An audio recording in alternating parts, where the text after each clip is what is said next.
जो मणिपुर में हो रहा है ये अच्छी बात नहीं है। मतलब 2 महीने से लगातार वहाँ हिंसाचार हो रहा है और राज्य सरकार और केंद्र सरकार ने भारी कोशिश करने के बावजूद भी मुझे लगता है कि जिस तरह मणिपुर में 2 महिलाओं को मतलब उनका धिंड निकाल कर उनके ऊपर अत्याचार हुआ, उसी तरह राजस्थान में भी महिलाओं पर बहुत भारी अत्याचार हो रहे हैं। दिनों से वहाँ हिंसा चल रही है, एक दूसरे पर हमले हो रहे हैं। उसकी तुलना राजस्थान से या छत्तीसगढ़ से करने की आवश्यकता नहीं है। प्रधानमंत्री जी ने बलात्कार की घटनाएं जो घटी थी उसके संबंध में उन्होंने बोला था कि राजस्थान और छत्तीसगढ़ में भी इसी तरह की घटना घट रही है। बीजेपी लगातार ये कहती है कि डबल इंजन की सरकार देश में होनी चाहिए और जब डबल इंजन की सरकार होगी तो काफ़ी विकास होगा और काफ़ी तरक्की होगी। लेकिन मणिपुर में तो डबल इंजन की सरकार है, वहाँ बीजेपी सरकार में है, केंद्र में बीजेपी सरकार में है, लेकिन फिर भी नियंत्रण में चीज़ें नहीं आ रही हैं। ये गृह मंत्री लगभग 4-5 दिनों तक वहाँ कैंप करके लौटे, उसके बावजूद ये बेचारगी क्यों है? पुलिस की तरफ से, बाकी के सरकारी सिक्योरिटी एजेंसी की तरफ से भारी कोशिश चल रही है, लेकिन उसके बावजूद भी वहाँ शांति नहीं बरकरार हो रही है। लेकिन ज़रूर हमारी कोशिश है कि वहाँ जल्दी शांति हो।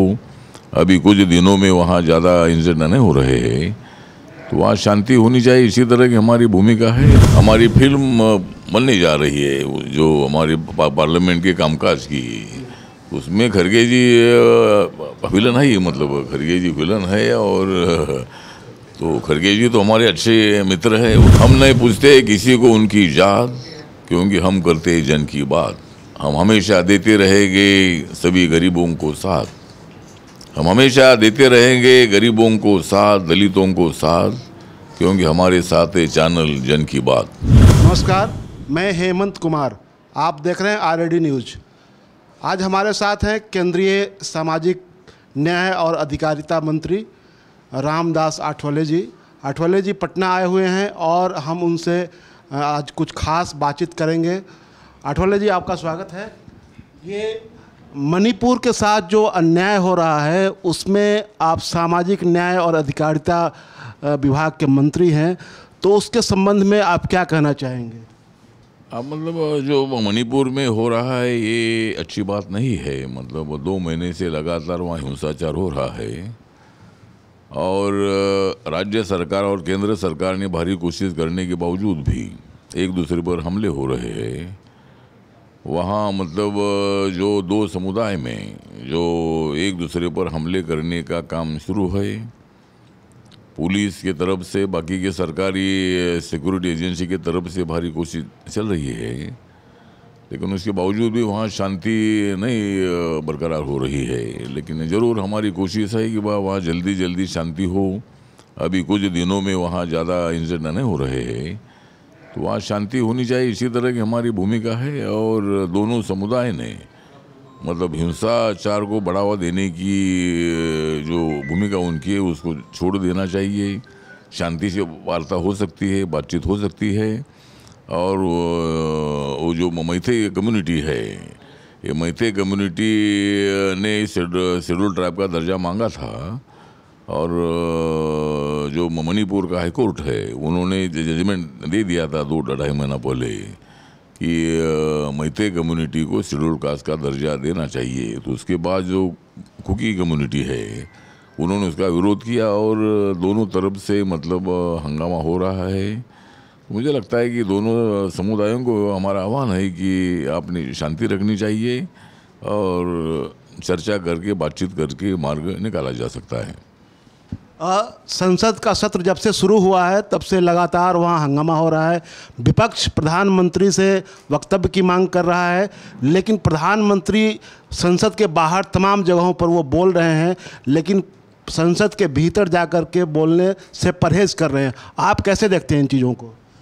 मुझे लगता है कि विरोधी दल जो है, विरोधी दलों को मणिपुर पर चर्चा नहीं चाहिए। सरकार ने मतलब मणिपुर के विषय पर चर्चा के लिए विरोधी दलों की मांग को स्वीकार कर चर्चा के लिए मतलब उन्होंने क्लियरेंस दे दिया था। चर्चा के लिए हम तैयार है, ये भूमिका अपोजिशन के सामने रखी थी, लेकिन अपोजिशन वाले प्रधानमंत्री जी ने आना चाहिए इसी तरह की बातचीत कर रहे हैं। हमारा कहना है कि पहले चर्चा तो होने दो, प्रधानमंत्री जी भी आ सकते हैं वहाँ, माननीय अमित शाह जी गृह मंत्री है, वो जो जवाब देंगे। अगर आपका बहुत ही आग्रह होगा तो प्रधानमंत्री भी हाउस में आकर भूमिका रख सकते हैं, लेकिन पहले चर्चा तो होनी चाहिए। आपके सुझाव हम लेना चाहते हैं, वहाँ शांति कहीं से पैदा हो, उसके लिए सब पार्टी के एमपीज का जो ओपिनियन है वो हम लेना चाहते हैं, लेकिन चर्चा तो नहीं हो पा रही है। वो चर्चा की मांग भी करते हैं और चर्चा के लिए हम तैयार है, इसके लिए भी मतलब वो रोज़ हंगामा कर रहे हैं। अभी उन्होंने अविश्वास प्रस्ताव लाया है, उनको मालूम है कि हमारे पास बहुत बड़ी मेजॉरिटी है, अविश्वास प्रस्ताव से कोई फायदा नहीं है। लेकिन अविश्वास प्रस्ताव पर भी सरकार ने चर्चा की अनुमति दी है और शायद मंडे से अविश्वास प्रस्ताव पर लोकसभा में चर्चा हो सकती है। तो मुझे लगता है कि विपक्षी दलों ने रोज़ हंगामा नहीं करना चाहिए। प्रधानमंत्री जी भी हाउस में आकर बात कर सकते हैं, लेकिन पहले चर्चा तो होने दो। प्रधानमंत्री जी ने संसद का सत्र शुरू होने से पहले संसद के बाहर वो लगभग 36 सेकंड का उनका एक बाइट था, जिसमें उन्होंने मणिपुर के साथ राजस्थान और छत्तीसगढ़ की भी तुलना की थी। तो क्या ये लगता है कि राजस्थान, छत्तीसगढ़ और मणिपुर सब एक ही प्लैंक पर खड़ा है? मुझे लगता है कि जिस तरह मणिपुर में 2 महिलाओं को मतलब उनका धिंड निकाल कर उनके ऊपर अत्याचार हुआ, उसी तरह राजस्थान में भी महिलाओं पर बहुत भारी अत्याचार हो रहे हैं। वहाँ के कांग्रेस पार्टी के एक मिनिस्टर ने भी राजस्थान में महिलाओं पर ज़्यादा अत्याचार हो रहे हैं, महिला सुरक्षित नहीं है। इसी तरह की भूमिका रखने के बाद उनको मंत्रिमंडल से माननीय अशोक गहलोत जी ने हटाया है। तो माननीय प्रधानमंत्री जी ने अगर महिलाओं पर जहाँ जहाँ अत्याचार हो रहे हैं उसका भी विरोध किया है, और राजस्थान हो, छत्तीसगढ़ हो या मणिपुर हो, जहाँ जहाँ भी इसी तरह की घटनाएं घट रही है, इसका प्रधानमंत्री जी ने विरोध किया है। ये राजस्थान और छत्तीसगढ़ की तुलना जब मणिपुर से की जाती है, तो क्या मणिपुर जहां ये आर्म फोर्स स्पेशल एक्ट लागू है, वो कहीं छत्तीसगढ़ और महाराष्ट्र में, ये राजस्थान में नहीं लागू है? और दूसरी बात यह है कि महिला उत्पीड़न का सवाल, चाहे दलित उत्पीड़न का सवाल, एक आम फिनोमेना है। दूसरा, क्या मणिपुर की घटना वो आम फिनोमेना है या कुछ अलग है? क्योंकि वहाँ माना जा रहा है कि पिछले 80-85 दिनों से एक गृह युद्ध की स्थिति बनी हुई है। आप भी कह रहे हैं कि वो संभल नहीं रहा है, तो आप कैसे तुलना कर रहे हैं राजस्थान और छत्तीसगढ़ के साथ? नहीं, तुलना इसलिए किया है कि महिलाओं के अत्याचार के विषय पर प्रधानमंत्री बोले थे। ये मणिपुर का विषय अलग है, वो बहुत दिनों से 70-80 दिनों से वहाँ हिंसा चल रही है, एक दूसरे पर हमले हो रहे हैं। उसकी तुलना राजस्थान से या छत्तीसगढ़ से करने की आवश्यकता नहीं है। प्रधानमंत्री जी ने बलात्कार की घटनाएं जो घटी थी उसके संबंध में उन्होंने बोला था कि राजस्थान और छत्तीसगढ़ में भी इसी तरह की घटना घट रही है। तो माननीय प्रधानमंत्री जी ने जब मणिपुर के बलात्कार अत्याचार के संबंध में जब निवेदन किया था, तब उन्होंने देश के दूसरे राज्यों में भी जो महिलाओं पर अत्याचार हो रहे हैं उसका भी उन्होंने उल्लेख किया था। अगर वो नहीं करते थे तो बाद में लोग बोलते थे कि मणिपुर में जो हुआ उसका तो प्रधानमंत्री जी ने विरोध किया, लेकिन राजस्थान के लिए नहीं किया, छत्तीसगढ़ के लिए नहीं किया। प्रधानमंत्री जी ने जहाँ जहाँ भी महिलाओं पर अत्याचार हो रहे इसका विरोध करने की भूमिका रखी थी। लेकिन जो मणिपुर का इशू है, मणिपुर में दंगे फसाद ज़्यादा हो रहे हैं और उसके लिए भी शांति का आह्वान माननीय प्रधानमंत्री जी ने किया है। तो मुझे लगता है कि अभी बहुत जल्दी वहाँ शांति प्रस्तापित हो जाएगी, ऐसा हमें पूरा विश्वास है। ये बीजेपी लगातार ये कहती है कि डबल इंजन की सरकार देश में होनी चाहिए, और जब डबल इंजन की सरकार होगी तो काफ़ी विकास होगा और काफ़ी तरक्की होगी। लेकिन मणिपुर में तो डबल इंजन की सरकार है, वहाँ बीजेपी सरकार में है, केंद्र में बीजेपी सरकार में है, लेकिन फिर भी नियंत्रण में चीज़ें नहीं आ रही हैं। ये गृह मंत्री लगभग 4-5 दिनों तक वहाँ कैंप करके लौटे, उसके बावजूद ये बेचारगी क्यों है? ऐसी बेचारगी क्यों दिखाई दे रही है कि वहाँ कुछ हो नहीं पा रहा है और लगातार जो गृह युद्ध की जो स्थिति बनी हुई है वो लगातार चालू है? हाँ, तो मतलब जिस तरह कोशिश तो हमारी है, मणिपुर में बीजेपी की सरकार है और जब से 2014 में माननीय नरेंद्र मोदी जी प्रधानमंत्री बने और बीजेपी के नेतृत्व में एनडीए की सरकार आई, तब से नॉर्थ ईस्ट के लिए मतलब स्पेशल पैकेज देने का निर्णय माननीय प्रधानमंत्री जी ने लिया और सभी मंत्रियों को भी आदेश दिया था कि अपने अपने मंत्री की योजनाएं नॉर्थ ईस्ट में लागू होनी चाहिए। तो हम भी मतलब वहाँ नॉर्थ ईस्ट में महीना 2 महीने में वहाँ हर राज्य में जाते हैं। मणिपुर में भी मणिपुर के विकास के लिए भी कोशिश जारी है। अभी इतने सालों में कांग्रेस पार्टी 70 साल तक सत्ता में रही, तब कुछ हुआ नहीं। तो हमारी कोशिश तो अभी तो 9 साल हो गए हम सत्ता में आए हैं, तो नॉर्थ ईस्ट को न्याय देने की हमारी कोशिश है और वहाँ शांति बरकरार हो जाएगी, ऐसा हमें पूरा विश्वास है। ये आप एक मुख्तलिफ पार्टी के अध्यक्ष भी हैं और अभी जो विपक्ष के सांसदों का डेलीगेशन एक वहाँ मणिपुर जा रहा है, तो क्या आप अपनी पार्टी की ओर से भी मणिपुर को विजिट करना चाहेंगे? अभी हमारी पार्टी की तरफ से मेरी पार्टी वहाँ है, वहाँ हमारे महेश्वर जी वहाँ के लीडर है, वो भी वहाँ ध्यान दे रहे हैं। अभी विपक्षी दलों का जो एक डेपुटेशन वहाँ मणिपुर जा रहा है, अच्छी बात है। लोकतंत्र में हर एक पार्टी को अपने अपने तरीके से वहाँ जाकर रिपोर्ट लेने का अधिकार है। वो वहाँ जाकर जानकारी ले ले और संसद में चर्चा में भाग ले और चर्चा के संबंध में उनके सुझाव दे दे। अगर वो डिपुटेशन जा रहा है तो ठीक बात है, लेकिन राजनीति नहीं होनी चाहिए। राजनीति के लिए मतलब अपोजिशन ने मणिपुर का इशू नहीं करना चाहिए। ये सोशल इशू है और इस सोशल इशू को सभी ने मिलकर सॉल्व करना चाहिए, उसके लिए उन्होंने सुझाव देना चाहिए। आप पटना आए हैं, रामविलास जी के पर एक किताब आई है, उसको लेकर के एक परिचर्चा है, उसमें शामिल होने के लिए मैं अगर गलत नहीं हूँ तो रामविलास जी ने गुजरात की जो घटना हुई थी उसके बाद उन्होंने मंत्रिपरिषद से इस्तीफा दिया था। तो आप रामविलास जी को आज इस संदर्भ में मणिपुर के कॉन्टेक्स्ट में कैसे याद करते हैं? हाँ, रामविलास पासवान जी एक बहुत ही ईमानदार नेता थे, दलितों के लिए बहुत बड़ा संघर्ष भी करते थे। मेरा उनके साथ बहुत बड़ा गहरा संबंध था और हमारी दलित पैंथर्स की एक मूवमेंट थी, तब के ज़माने से रामविलास पासवान जी से मेरे संबंध थे और कभी कभी हम उनको महाराष्ट्र में भी बुलाते थे। अभी मैं मेंबर ऑफ पार्लियामेंट बनने के बाद भी रामविलास पासवान जी के साथ हमने नेशनल डेमोक्रेटिक फ्रंट बनाई थी और उसमें माननीय रामविलास पासवान जी अध्यक्ष थे, मैं कार्याध्यक्ष था, उदित राज जी जनरल सेक्रेटरी थे और देश भर में होने वाले दलितों के अत्याचार के खिलाफ, दलितों को आर्थिक न्याय, सामाजिक न्याय देने के लिए हमारी एनडीएफ जो है, एनडीएफ प्रयत्न करती थी। तो रामविलास पासवान जी आज हमारे बीच में नहीं है। आज संजय पासवान जी ने मतलब रामविलास पासवान जी कई साल तक मतलब पार्लियामेंट में रहे और उन्होंने जो भी वो वक्तव्य वहाँ का किया है, उनके भाषणों का जो संग्रह है उन्होंने मतलब अपनी किताब में मतलब उन्होंने किया है और उसका विमोचन करने के लिए आज मैं यहाँ आया हूँ। ललन पासवान जी जो बीजेपी के विधायक है, उन्होंने यहाँ हमको बुलाया है और आज उस चर्चा में भाग लेने के लिए और रामविलास पासवान जी के कई सालों के काम को लोगों के सामने लाने के लिए वहाँ जो वक्ता आने वाले हैं वो भी अपने अपने विचार रखेंगे।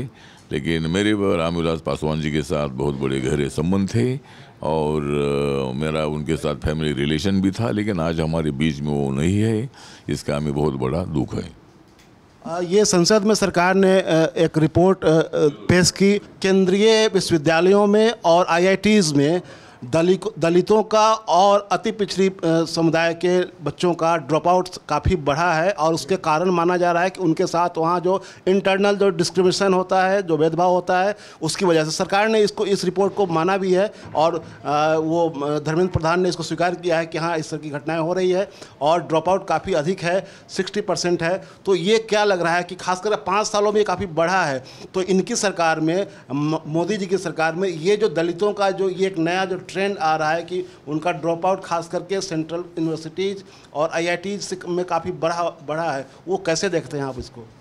ठीक है, जिस तरह आईआईटी में सरकार का इसमें सवाल नहीं है, लेकिन आईआईटी में जो भी शेड्यूल कास्ट के, शेड्यूल ट्राइब के स्टूडेंट है उनको वहाँ न्याय मिलना चाहिए, उनके ऊपर अन्याय बिल्कुल नहीं होना चाहिए।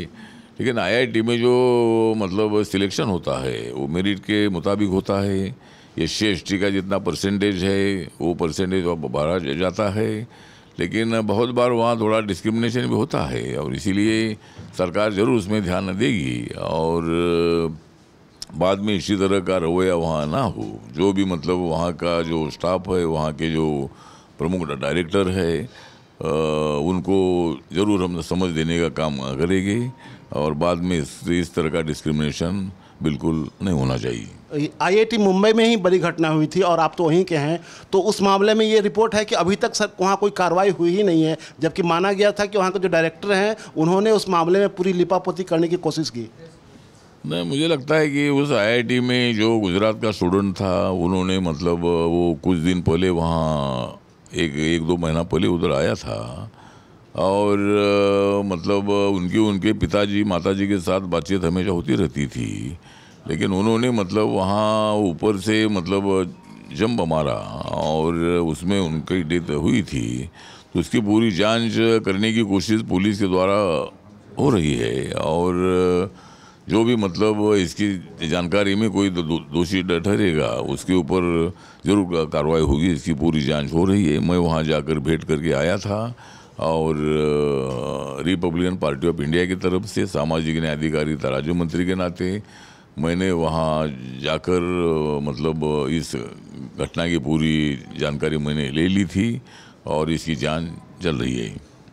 आखिरी सवाल हमारा कि आप जिस कार्यक्रम में आज आए हैं उस कार्यक्रम में बहुत सारे लोग होंगे, रामविलास जी के भाई भी आज उस कार्यक्रम में आ रहे हैं जो केंद्र सरकार में आपके साथ मंत्री हैं, लेकिन उस पूरे फ्रेम में चिराग पासवान कहीं नहीं दिखेंगे। आखिरकार ऐसा क्यों हो रहा है? ये आप भी अतिथि हैं, लेकिन मेरा एक सवाल बनना है आपसे। ये अभी मुझे सवाल करने से फ़ायदा नहीं, जो ऑर्गेनाइज़र है उनको सवाल करो। अभी मैं तो इधर आया हूँ, जो उधर आएंगे तो अगर चिराग पासवान भी मतलब हमारे अच्छे मित्र है, अभी मुझे मालूम नहीं कि भाई उनको क्यों नहीं बुलाए हैं।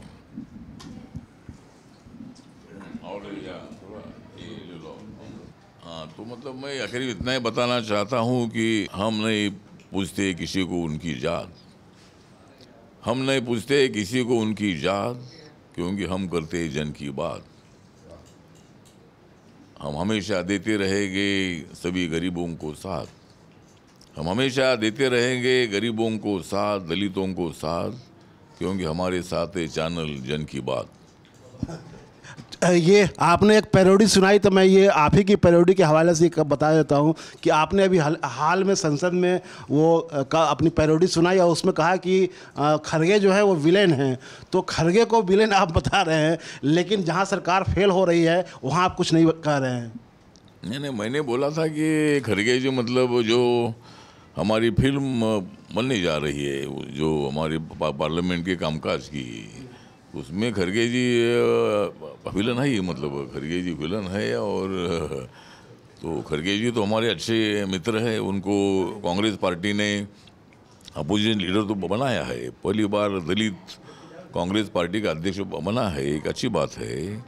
लेकिन जब कर्नाटक में दलित का मुख्यमंत्री करने का वक्त आया था, तब खरगे जी वहाँ के स्ट्रांग लीडर थे, तब कांग्रेस पार्टी ने उनको मुख्यमंत्री नहीं बनाया, लेकिन अभी अपोजिशन लीडर बनाया। सुशील कुमार शिंदे को हराने के लिए राष्ट्रपति का चुनाव लड़ाया। तो ये कांग्रेस पार्टी हमेशा करती रहती है। तो इसीलिए मुझे लगता है कि